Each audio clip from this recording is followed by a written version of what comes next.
ये क्षण ऐतिहासिक है, आपकी तालियां रुकनी नहीं चाहिए।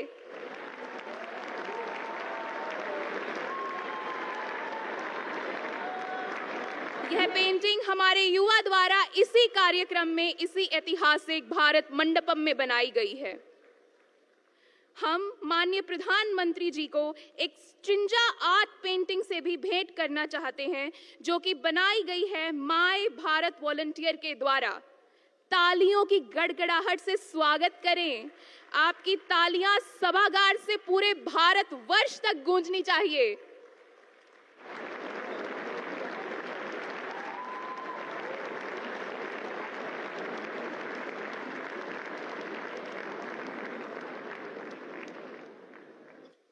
और अब विकसित भारत के संकल्प के साथ कंपाइल्ड एसे कंपाइलेशन की किताब, जो कि माय भारत वॉलंटियर्स द्वारा लिखे गए एसेस को कंपाइल करके बनाई गई है, हम विनम्र अनुरोध करेंगे माननीय प्रधानमंत्री महोदय से और हमारे मंत्री महोदय से कि इस किताब का विमोचन करें। आपकी तालियां भारत मंडपम से संपूर्ण भारतवर्ष को सुनाई देती रहनी चाहिए। इतनी तालियां बजाइए कि ये पल सुनहरे अक्षरों में दर्ज हो जाए।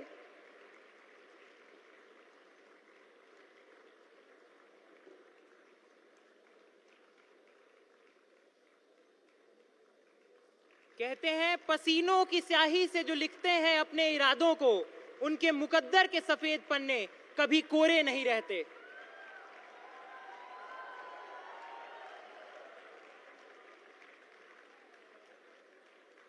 ये तालियां आपके जोश और गर्व का प्रतीक है, इसे थमने मत दीजिए।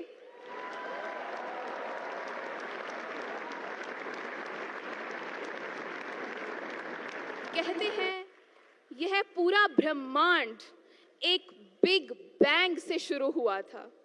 सिर्फ एक कण था, एक छोटा सा कण, जिसने अपने सामर्थ्य से पूरे ब्रह्मांड का निर्माण किया। माननीय प्रधानमंत्री जी, आप हमारे लिए वह कण हैं जो शून्य से अनंत तक ले जाने की ताकत रखता है। आज आपकी वाणी केवल एक भाषण नहीं होगा, एक नया बिग बैंग होगा, एक नई ऊर्जा का विस्फोट होगा। हम आपसे सादर निवेदन करते हैं, इन युवाओं को संबोधित करें। तालियों की गड़गड़ाहट से स्वागत करें भारत के माननीय लोकप्रिय प्रधानमंत्री श्री नरेंद्र मोदी जी का।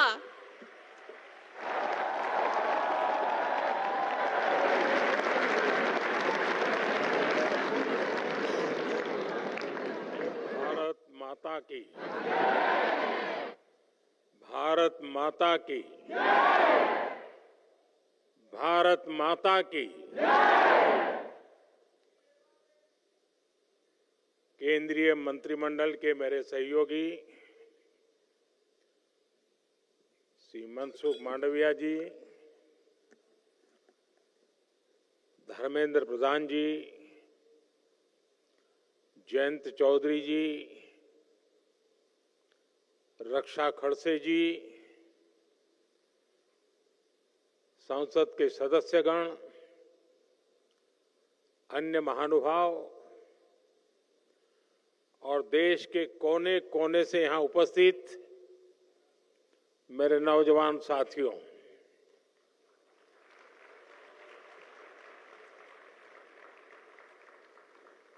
भारत की युवा शक्ति की ऊर्जा से आज ये भारत मंडपम भी ऊर्जा से भर गया है, ऊर्जावान हो गया है।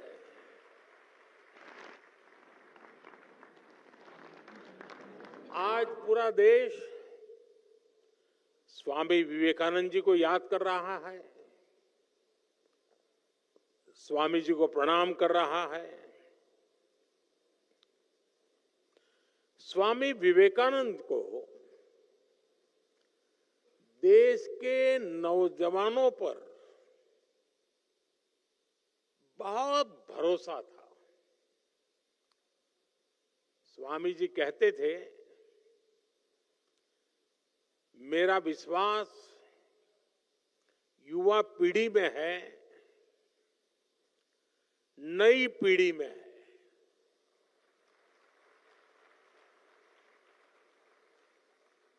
स्वामी जी कहते थे, मेरे कार्यकर्ता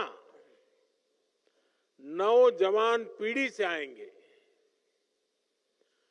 सिंहों की भांति वे हर समस्या का समाधान निकालेंगे। और जैसे विवेकानंद जी का आप पर भरोसा था, मेरा विवेकानंद जी पर भरोसा है।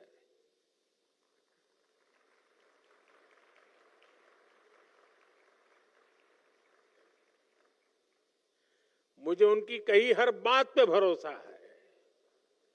उन्होंने भारत के नौजवानों के लिए जो सोचा है, जो कहा है, मेरा उसमें अंधविश्वास है।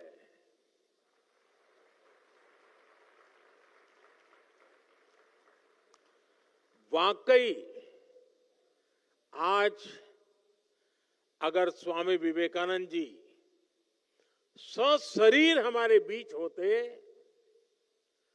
तो 21वीं सदी के युवा की इस जागृत शक्ति को देखकर, आपके सक्रिय प्रयासों को देखकर वो भारत में एक नया विश्वास भर देते, नई ऊर्जा भर देते और नए सपनों के बीज बो देते।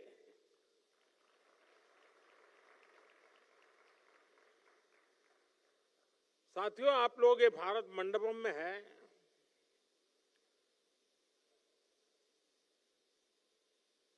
समय का चक्र देखिए। इसी भारत मंडपम में दुनिया के दिग्गज इकट्ठे हुए थे।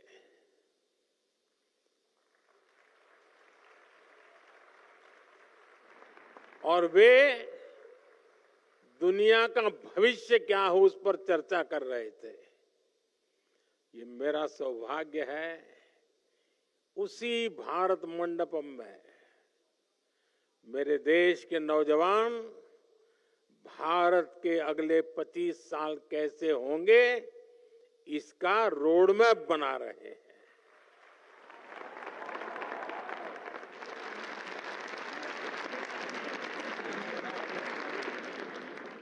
साथियों, कुछ महीने पहले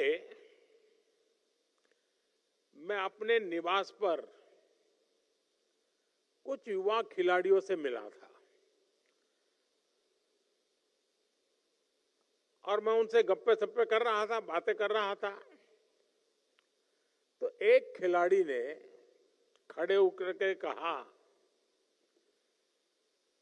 कि मोदी जी, दुनिया के लिए आप भले प्रधानमंत्री होंगे, पीएम होंगे, लेकिन हमारे लिए तो पीएम का मतलब है परम मित्र।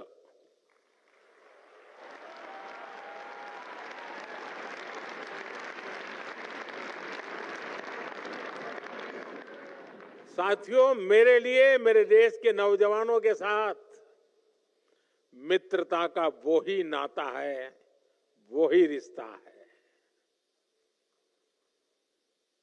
और मित्रता की सबसे मजबूत कड़ी होती है विश्वास। मुझे भी आप पर बहुत विश्वास है। इसी विश्वास ने मुझे मेरा युवा भारत यानी माय भारत के गठन की प्रेरणा दी। इसी विश्वास ने विकसित भारत यंग लीडर डायलॉग का आधार बनाया। मेरा यह विश्वास कहता है, भारत की युवा शक्ति का सामर्थ्य भारत को जल्द से जल्द विकसित राष्ट्र बनाएगा। साथियों, आंकड़ों का जो जोड़ भाग करते रहते हैं, उनको लगता होगा ये सब बहुत मुश्किल है, लेकिन मेरी आत्मा कहती है, आप सबके भरोसे से कहती है कि लक्ष्य बड़ा जरूर है, लेकिन असंभव नहीं है।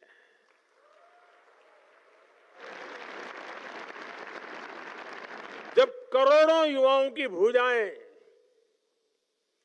विकास रथ के पहिए को आगे बढ़ा रही है, तो हम जरूर लक्ष्य पर पहुंचकर रहेंगे।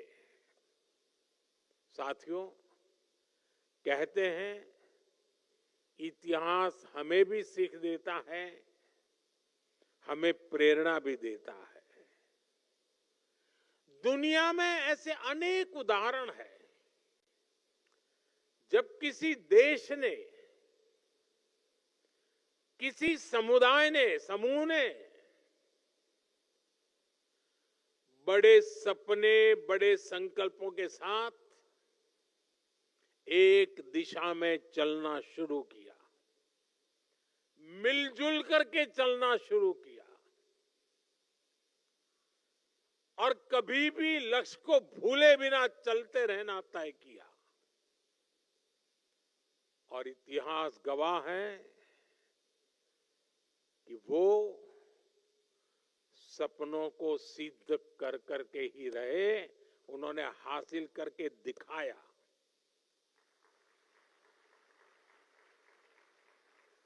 आप में से बहुत लोग जानते होंगे 1930 के दशक में, यानी करीब 100 साल पहले, अमेरिका भीषण आर्थिक संकट में फंस गया था। तब अमेरिका की जनता ने ठाना कि हमें इससे बाहर निकलना है और तेज गति से आगे बढ़ना है। उन्होंने न्यू डील, उसका रास्ता चुना और अमेरिका न सिर्फ उस संकट से निकला, बल्कि उसने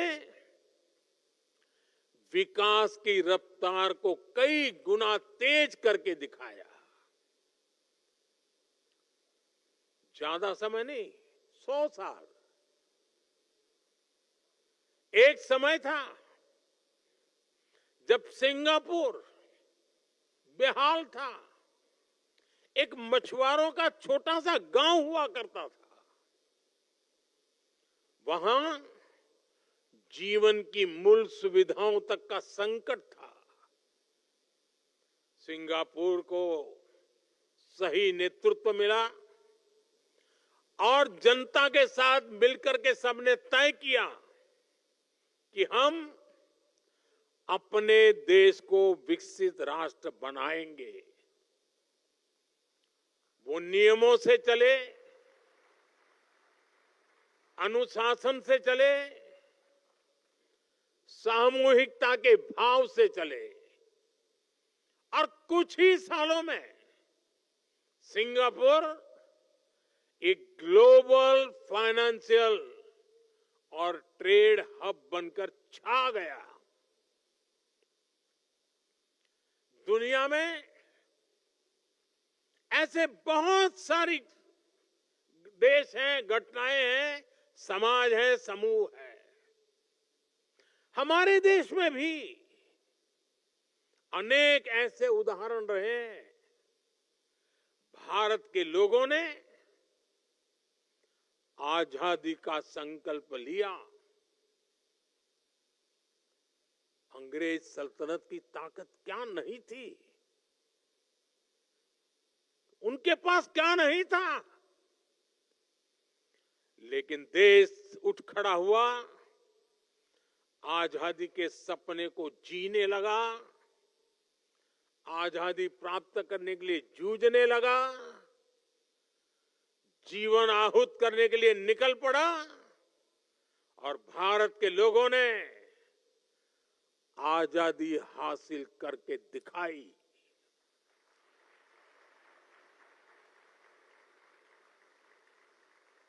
आजादी के बाद देश में अनाज का संकट का समय था।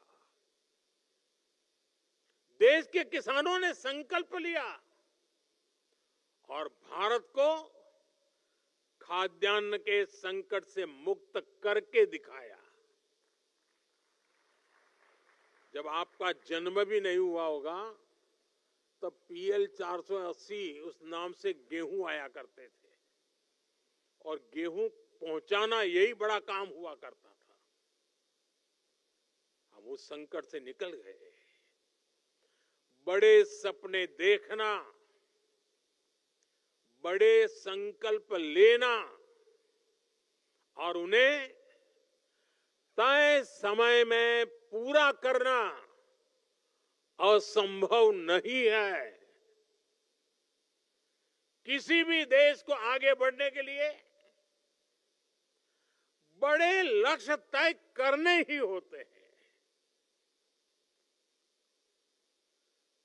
जो ये सोच करके बैठे रहते हैं, अरे छोड़ो यार, होता रहता है, अरे चलो भाई ऐसे ही चलता रहेगा, अरे क्या जरूरत है यार, लोग कोई भूखे थोड़े मरते हैं, चलता है ना, चलने दो।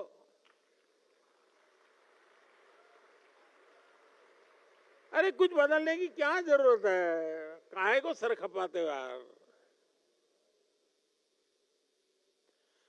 जो लोग इस भावना में दिखते हैं ना, वो चलते फिरते हैं लेकिन मरी हुई लाश से ज्यादा कुछ नहीं होते हैं। वो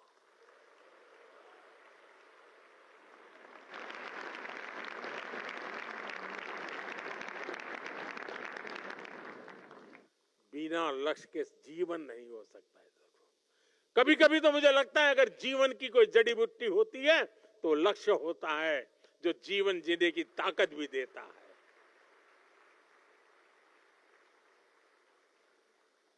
जब सामने एक बड़ा लक्ष्य होता है तो हम पूरी ताकत उसको पाने के लिए लगा देते हैं। और आज का भारत यही कर रहा है।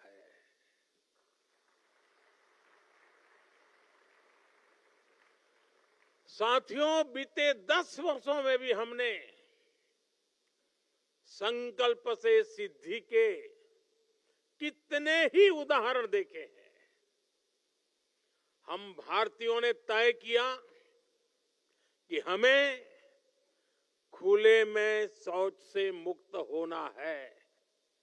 सिर्फ 60 महीने में ही 60 करोड़ देशवासियों ने खुद को खुले में शौच से मुक्त कर दिया।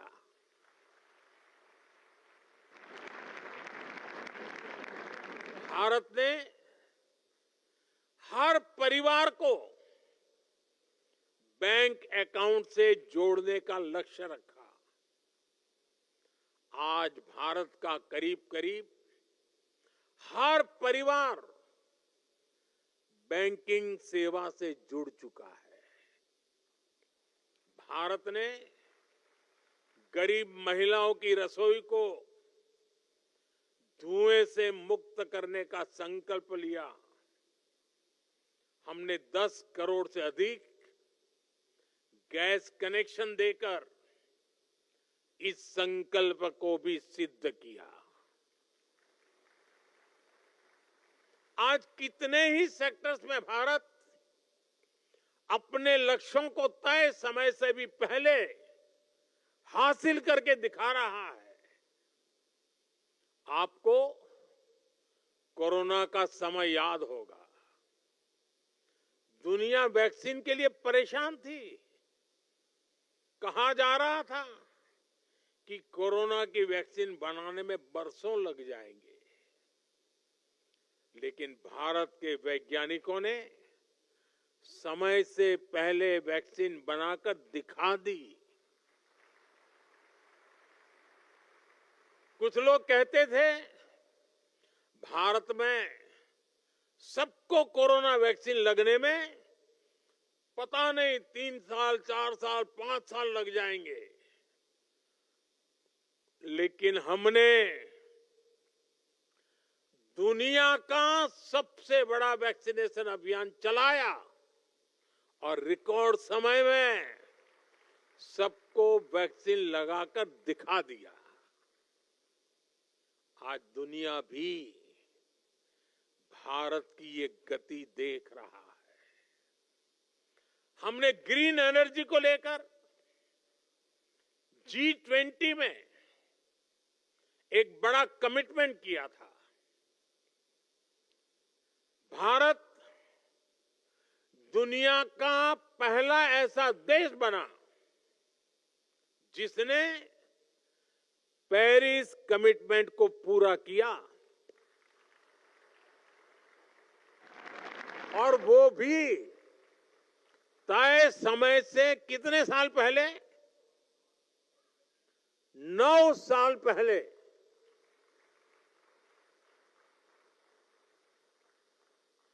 अब भारत ने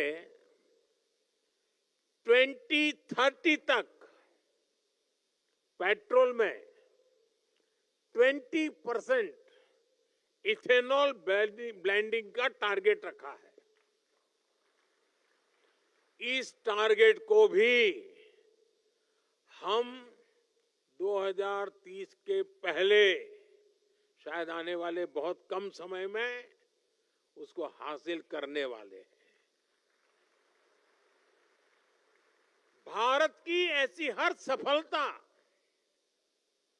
संकल्प से सिद्धि का ऐसा हर उदाहरण हम सबके लिए प्रेरणा है। ये सफलता हमें विकसित भारत के लक्ष्य के प्रति हमारी कमिटमेंट और लक्ष्य के प्रति हमारी करीब जाने की गति तेज कर देती है। साथियों, इस विकास यात्रा में हमें एक बात कभी नहीं भूलनी है। हमें याद रखना है, बड़े लक्ष्य रखना और उन्हें हासिल करना ये सिर्फ किसी एक सरकारी मशीनरी का काम नहीं है।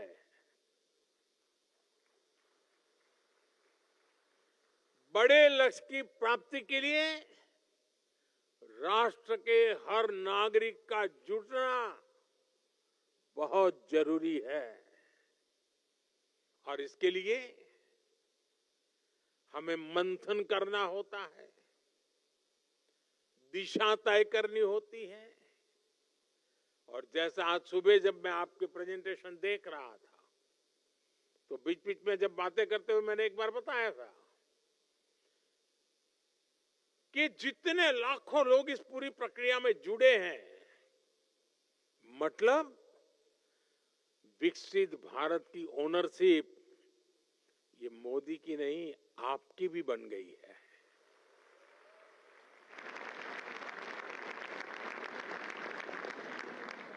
विकसित भारत यंग लीडर्स डायलॉग मंथन की इस प्रक्रिया का ही एक उत्तम उदाहरण है। ये ऐसा प्रयास है जिसे आप नौजवानों ने नेतृत्व दिया है। जिन युवाओं ने क्विज कंपटीशन में हिस्सा लिया, जिन्होंने ऐसे कंपटीशन में हिस्सा लिया, जो अभी इस कार्यक्रम से जुड़े हैं, आप सभी ने एक ओनरशिप ली, विकसित भारत के लक्ष्य की ओनरशिप। इसकी झलक उस ऐसे बुक में भी दिखती है जिसे अभी यहां लॉन्च किया गया है। इसकी झलक अभी मैंने जो 10 प्रेजेंटेशन देखे उसमें भी नजर आती है।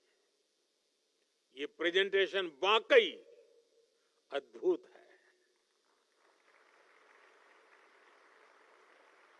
मन गर्व से भर जाता है कि मेरा देश का नौजवान सोचने में कितना तेज गति से आगे जा रहा है। इससे पता चलता है कि देश के समक्ष मौजूद चुनौतियों को समझने का आपका दायरा कितना व्यापक है। आपके सॉल्यूशंस में ग्राउंड रियलिटी है, ग्राउंड एक्सपीरियंस है, आपकी हर बात में मिट्टी की महक है।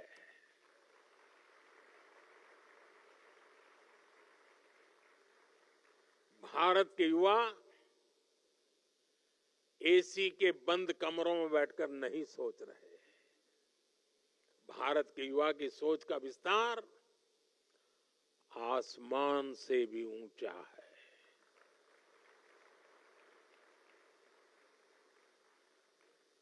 मैं कल रात को, आप में से कुछ लोगों ने जो मुझे वीडियो भेजे होंगे, ऐसे ही मैं देख रहा था। जिनके साथ आप सीधी चर्चा में शामिल हुए, उन अलग अलग एक्सपर्ट्स की आपके बारे में राय सुन रहा हूं। मंत्रियों से बातचीत में, पॉलिसी से जुड़े लोगों से बातचीत में, विकसित भारत के प्रति आपकी इच्छा शक्ति मैं उन चीजों में महसूस करता था। यंग लीडर डायलॉग की इस पूरी प्रक्रिया से मंथन के बाद जो सुझाव निकले, भारत के युवाओं के जो आइडियाज अब देश की नीतियों का हिस्सा बनेंगे, विकसित भारत को दिशा देंगे।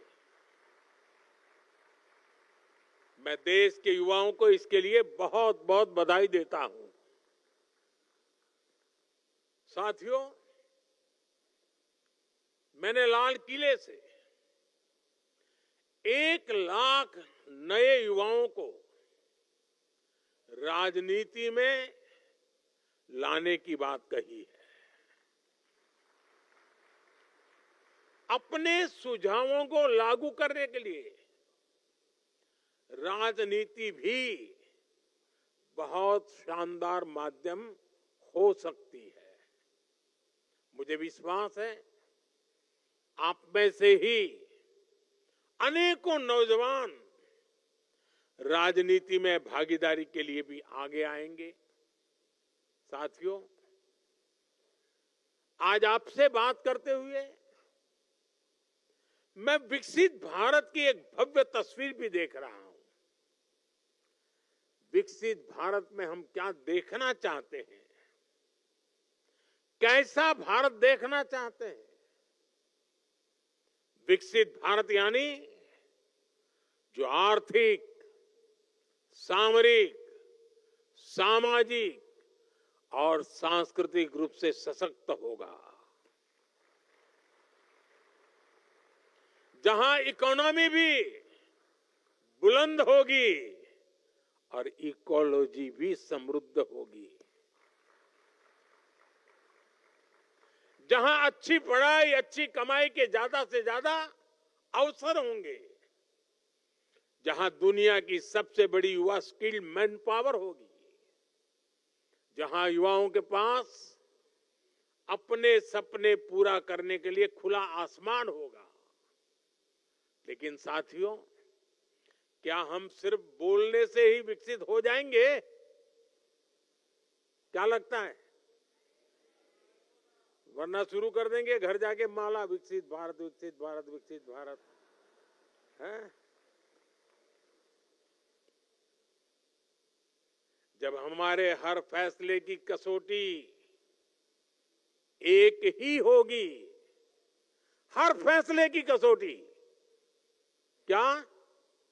विकसित भारत। जब हमारे हर कदम की दिशा एक ही होगी, क्या? क्या? जब हमारी नीति की भावना एक ही होगी, क्या? तो दुनिया की कोई भी शक्ति हमें विकसित होने से नहीं रोक पाएगी।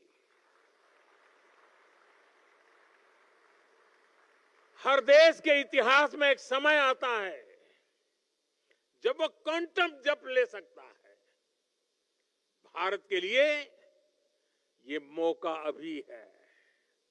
और मैंने बहुत पहले लाल किले से मेरे दिल की एक आवाज निकली थी और मैंने कहा था, यही समय है, सही समय है।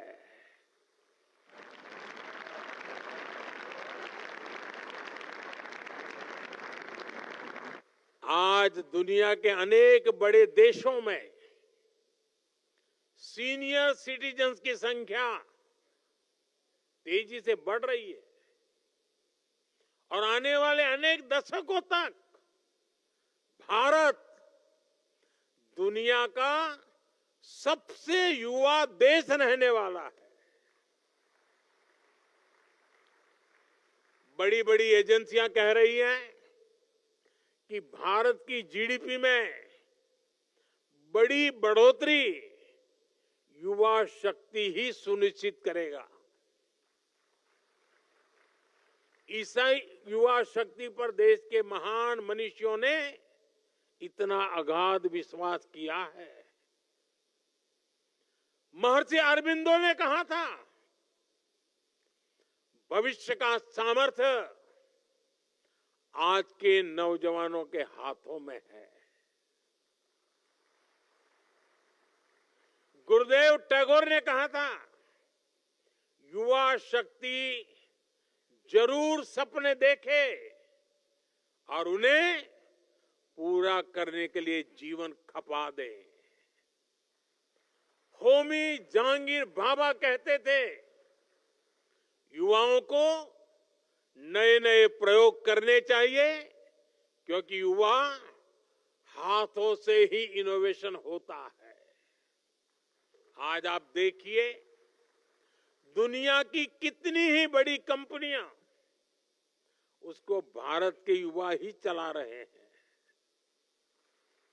भारतीय युवाओं के सामर्थ्य की पूरी दुनिया मुरीद है। हमारे सामने 25 साल का गोल्डन पीरियड है, अमृत काल है और मैं पूरी तरह से आत्मविश्वास से भरा हूं। भारत की युवा शक्ति विकसित भारत का सपना जरूर साकार करेगी। सिर्फ 10 साल में आप युवाओं ने भारत को स्टार्टअप की दुनिया में टॉप 3 देशों में ला करके खड़ा कर दिया। 20 से 10 साल में आप युवाओं ने भारत को मैन्युफैक्चरिंग में इतना आगे पहुंचा दिया। सिर्फ 10 साल में आप युवाओं ने डिजिटल इंडिया का परचम पूरी दुनिया में लहरा दिया। सिर्फ 10 साल में आप युवाओं ने भारत को स्पोर्ट्स की दुनिया में कहां से कहां पहुंचा दिया। मेरे भारत का युवा जब हर असंभव को संभव कर रहा है तो विकसित भारत भी जरूर संभव कर दिखाएगा। साथियों, हमारी सरकार भी आज के युवाओं का सामर्थ्य बढ़ाने के लिए पूरी शक्ति से जुटी है। आज भारत में हर सप्ताह एक नई यूनिवर्सिटी बन रही है।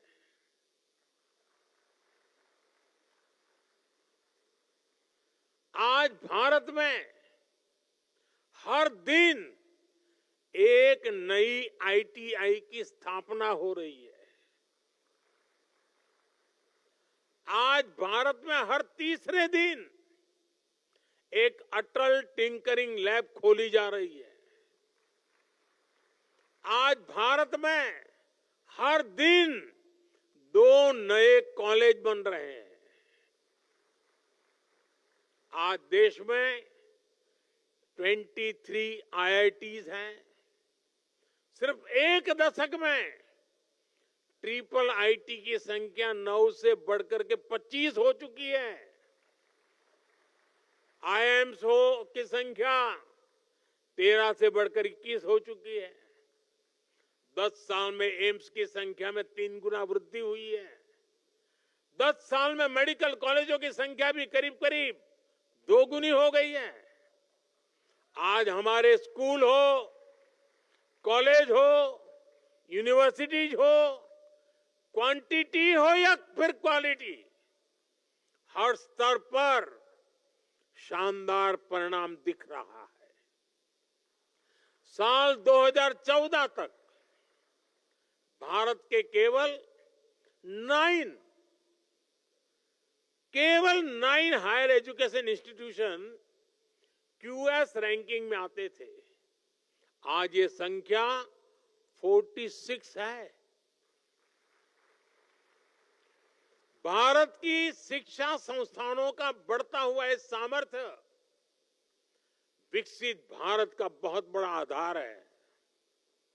साथियों, कुछ लोगों को लग सकता है कि 2047 तो अभी बहुत दूर है, इसके लिए अभी क्या काम करना। लेकिन उस सोच से भी हमें बाहर निकलना है। विकसित भारत की इस यात्रा में हमें हर रोज नए लक्ष्य बनाने हैं, उसे प्राप्त करना है। वो दिन दूर नहीं जब भारत दुनिया की तीसरी सबसे बड़ी इकोनॉमी का लक्ष्य हासिल करेगा। बीते 10 वर्षों में देश ने 25 करोड़ लोगों को गरीबी से बाहर निकाला। जिस रफ्तार से हम चल रहे हैं तो वो दिन भी दूर नहीं है जब पूरा भारत गरीबी से मुक्त होगा। इस दशक के अंत तक भारत ने 500 गीगावाट रिन्यूएबल एनर्जी कैपेसिटी पैदा करने का लक्ष्य रखा है। हमारी railway net zero carbon emission प्राप्त करने इस दिशा में 2030 तक अचीव करना है। साथियों, हमारे सामने एक बहुत बड़ा लक्ष्य अगले दशक में ओलंपिक्स के आयोजन का भी है। इसके लिए देश जी जान से जुटा हुआ है। स्पेस पावर के रूप में भी भारत अपने कदम तेजी से आगे बढ़ा रहा है।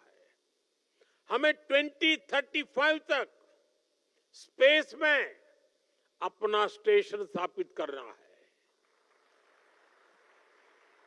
दुनिया ने चंद्रयान की सफलता देखी, अब गगनयान की तैयारी जोरों पर है। लेकिन हमें उससे भी आगे का सोचना है। हमें अपने चंद्रयान पर सवार करके किसी भारतीय को चांद पर लैंड करवाना है। ऐसे अनेक लक्ष्यों को पाते हुए ही हम 2047 तक विकसित भारत का लक्ष्य हासिल कर पाएंगे। साथियों, जब हम बढ़ती हुई इकोनॉमी के आंकड़े की बात करते हैं तो कुछ लोग सोचते हैं इससे हमारे जीवन पर क्या प्रभाव पड़ेगा।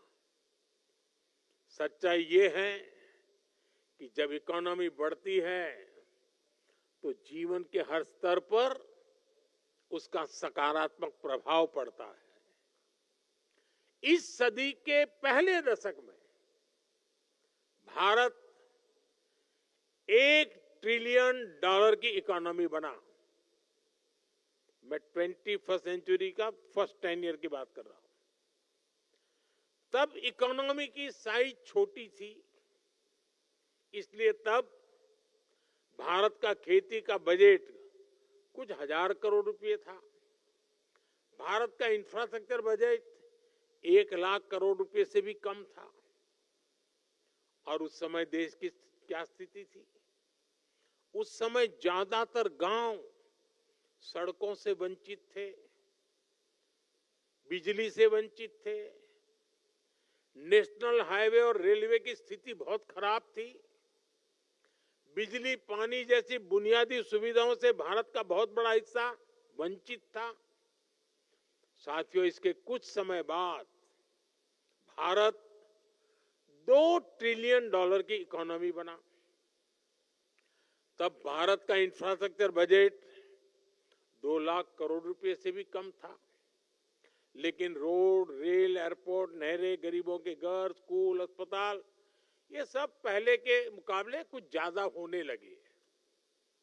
फिर इसके बाद भारत तेजी से $3 ट्रिलियन की इकोनॉमी बना।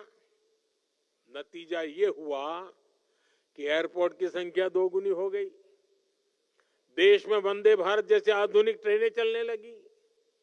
बुलेट ट्रेन का सपना जमीन पर उतरने लगा। भारत ने दुनिया में सबसे तेज गति से 5G का रोल आउट किया। देश की हजारों ग्राम पंचायतों तक ब्रॉडबैंड इंटरनेट पहुंचने लगा। 3 लाख से अधिक गांवों तक सड़कें पहुंच गई। नौजवानों को 23 लाख करोड़ रुपए का बिना गारंटी वाला मुद्रा लोन दिया। मुफ्त इलाज देने की दुनिया की सबसे बड़ी योजना आयुष्मान भारत शुरू की गई। किसानों के बैंक खाते में हर वर्ष हजारों करोड़ रुपए सीधे जमा करने की योजना शुरू हुई। गरीबों के लिए 4 करोड़ पक्के घर बनाए गए। यानी अर्थव्यवस्था जितनी बड़ी होती गई, उतना ही ज्यादा विकास के कार्यों ने गति पकड़ी, उतने ही ज्यादा अवसर बनने लगे। हर सेक्टर में समाज के हर वर्ग उसके लिए खर्च करने की देश की क्षमता उतनी ही बढ़ी। साथियों, आज भारत करीब करीब $4 ट्रिलियन इकोनॉमी है। इससे भारत का सामर्थ्य भी कई गुना बढ़ गया है। 2014 में जितना इंफ्रास्ट्रक्चर का पूरा बजट था, जितने पैसे में रेल, रोड, एयरपोर्ट सब बनाए जाते थे, उससे कहीं अधिक पैसे आज भारत सिर्फ रेलवे पे खर्च कर रही है। आज भारत का इंफ्रास्ट्रक्चर बजट 10 साल पहले की तुलना में करीब 6 गुना अधिक है। 11 लाख करोड़ से ज्यादा है। और इसका परिणाम आज आप भारत के बदलते हुए लैंडस्केप में देख रहे हैं। ये भारत मंडपम भी इसका एक खूबसूरत उदाहरण है। आप में से कोई लोग पहले अगर यहाँ प्रगति मैदान में आए हो तो मेले लगते थे बीच में, और देश भर के लोग यहाँ आते थे। टेंट बना करके काम चलता था। आज ये सब संभव हुआ। साथियों, अब हम यहां से बहुत तेज गति से $5 ट्रिलियन इकोनॉमी के पड़ाव की तरफ बढ़ रहे हैं। आप सोचिए, जब हम 5 ट्रिलियन तक पहुंचेंगे तो विकास की स्केल कितनी बड़ी होगी, सुविधाओं का विस्तार कितना ज्यादा होगा। भारत अब इतने पर ही नहीं रुकने वाला। अगले दशक की समाप्ति होते होते भारत $10 ट्रिलियन के पड़ाव को भी पार कर जाएगा। आप कल्पना कीजिए, इससे बढ़ती हुई इकोनॉमी में जब आपका कैरियर आगे बढ़ेगा तो कितने सारे अवसर आपके लिए होंगे। आप जरा कल्पना कीजिए, 2047 में आप किस उम्र के होंगे? आप अपने परिवार की किन व्यवस्थाओं की चिंता में होंगे? आप कल्पना कीजिए 2047 में जब आप 40-50 के आसपास होंगे, जीवन के एक महत्वपूर्ण पड़ाव पर होंगे और देश विकसित हुआ होगा, तो उसके सबसे ज्यादा फायदा किसको मिलेगा? किसको मिलेगा? आज जो नौजवान हैं, सर्वाधिक फायदा उनको ही मिलने वाला है।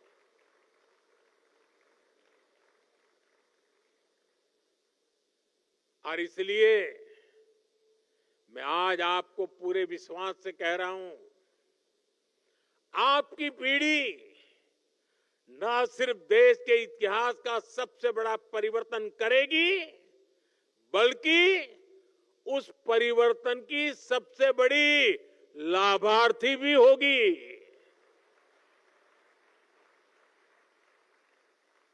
बस इस यात्रा में हमें एक जरूरी बात याद रखनी है, हमें कंफर्ट जोन की आदत से बचना है। यह स्थिति बड़ी खतरनाक होती है। आगे बढ़ने के लिए कंफर्ट जोन से बाहर आकर रिस्क उठाना जरूरी है। इस यंग लीडर्स डायलॉग में भी युवा अपने कंफर्ट जोन से बाहर निकले, तभी यहां पर भी पहुंचे। यही जीवन मंत्र आपको सफलता की नई ऊंचाई पर ले जाएगा। साथियों, भारत के भविष्य का रोड मैप तय करने में आज का ये आयोजन विकसित भारत यंग लीडर्स डायलॉग बहुत बड़ी भूमिका निभाएगा। जिस ऊर्जा, जिस उत्साह, जिस लगन के साथ आपने इस संकल्प को अपनाया है, वो वाकई अद्भुत है। विकसित भारत के लिए आपके विचार निश्चित रूप से बहुमूल्य है, उत्तम है, सर्वश्रेष्ठ है। अब आपको इन विचारों को देश के कोने कोने तक लेकर के जाना है। देश के हर जिले में, हर गांव, गली, मोहल्ले में विकसित भारत के इन विचारों से दूसरे नौजवानों को भी जोड़ना है। इस स्पिरिट को लेकर जाना है। हम 2047 तक भारत को विकसित राष्ट्र बनाकर रहेंगे। इसी संकल्प के साथ हमें जीना है। हमें खुद को खपा देना है। साथियों, एक बार फिर भारत के सभी युवाओं को राष्ट्रीय युवा दिवस की मैं बहुत बहुत शुभकामनाएं देता हूं। और इस संकल्प को सिद्धि में बदलने के लिए आप सबके अविरत पुरुषार्थ के लिए सिद्धि प्राप्त करने तक चैन से नहीं बैठेंगे। इस महत्वपूर्ण शपथ को लेकर के आप आगे बढ़े। मेरी शुभकामनाएं आपके साथ हैं।